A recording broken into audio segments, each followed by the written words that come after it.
All right, today we're going to talk about a case that truly shattered the peace of a small American college town in late 2022.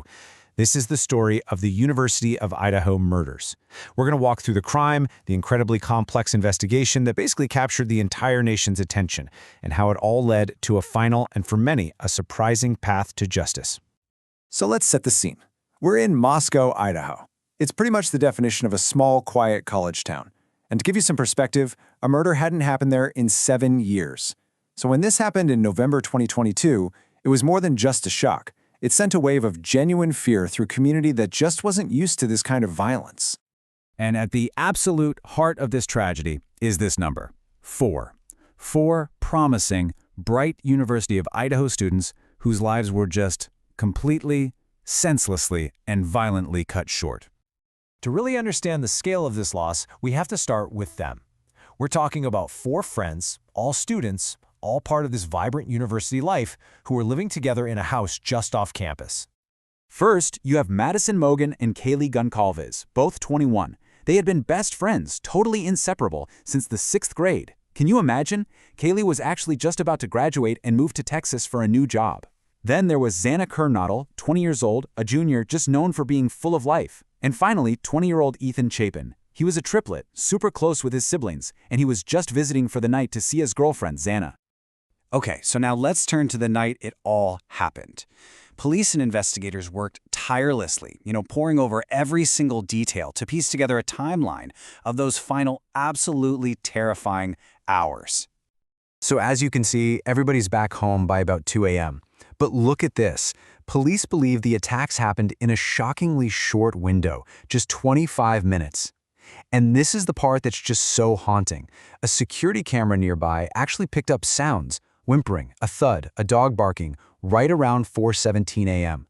But for reasons we still don't totally have an answer for, the 911 call didn't happen for almost 8 more hours, when someone finally called about an unconscious person. Now, one of the biggest breaks in the case came from inside the house. One of the 2 surviving roommates told police she heard something. It sounded like crying. And then she heard an unfamiliar man's voice say these absolutely chilling words. "It's okay. I'm going to help you." And then, can you even imagine?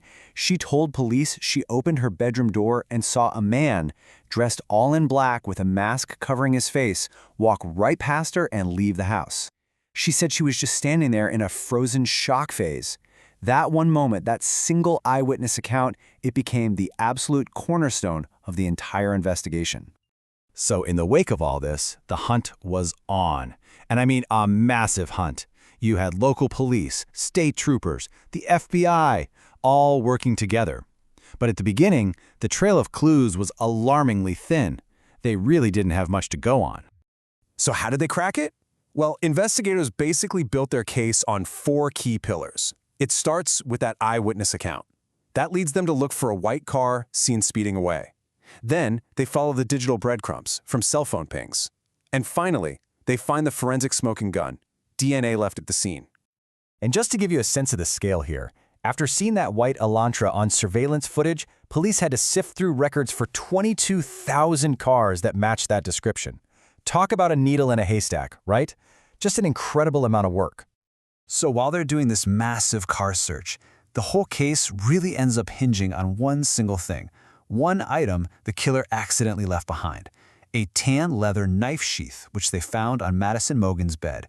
And on that sheath, bingo, a single source of male DNA. And this is where it all starts to come together. It's really a masterclass in modern detective work, By combining the car search, the digital trail, and that crucial DNA, investigators were able to take that huge list of possibilities and narrow it down to just one person.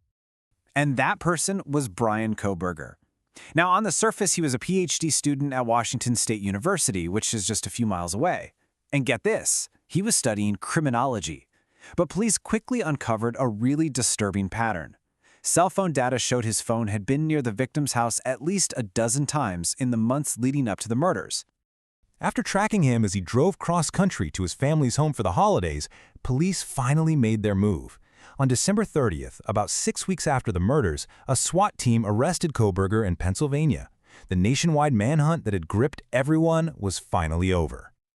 Okay, So with the suspect in custody, the case moves into a completely new phase, the courtroom.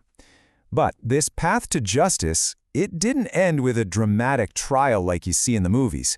It ended with a plea deal that, well, a lot of people found pretty controversial. So here's how it played out. In May 2023, a grand jury indicted Kohberger on everything.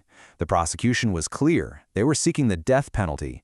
It really seemed like we were heading for a long, high-profile trial. But then, in the summer of 2025, there was a huge shift. Kohberger agreed to plead guilty, and in exchange, the death penalty was taken off the table. A move that surprised a lot of people. So what does a guilty plea actually mean here? Well, it's a formal, irreversible admission. He is saying, yes, I did it. By pleading guilty to all the charges, 4 counts of murder, 1 of burglary, he gives up his right to a trial, and he gives up any chance for future appeals. It guarantees the legal process is over for good. And the final sentence? It was handed down on July 23, 2025. 4 life sentences to be served one after the other, that's called consecutive, with absolutely no chance of parole. The bottom line is, Bryan Kohberger will die in prison. With the legal chapter officially closed, the focus could finally shift back to where it all began, back to the community of Moscow and the university. And now, the story is about the long, slow process of healing and the vital work of remembering. The house on King Road, the site of so much pain, was demolished, a really tough but necessary step for the community. And in its place, they began to build symbols of life. There's a Vandal healing garden on campus now, a place for quiet reflection. Scholarships have been created in all 4 of their names. And in a really moving ceremony, the university awarded posthumous degrees to Madison, Kaylee, Xana, and Ethan, ensuring their legacies would live on. And so we're left with this question. Justice, in the legal sense, has been served. But let's be honest, that can never replace what was lost. The story of Moscow, Idaho is now a story of resilience. It's about a community deciding it will be defined not by this terrible tragedy, but by how it chooses to remember 4 bright, young lives, and how it learns to carry their light forward.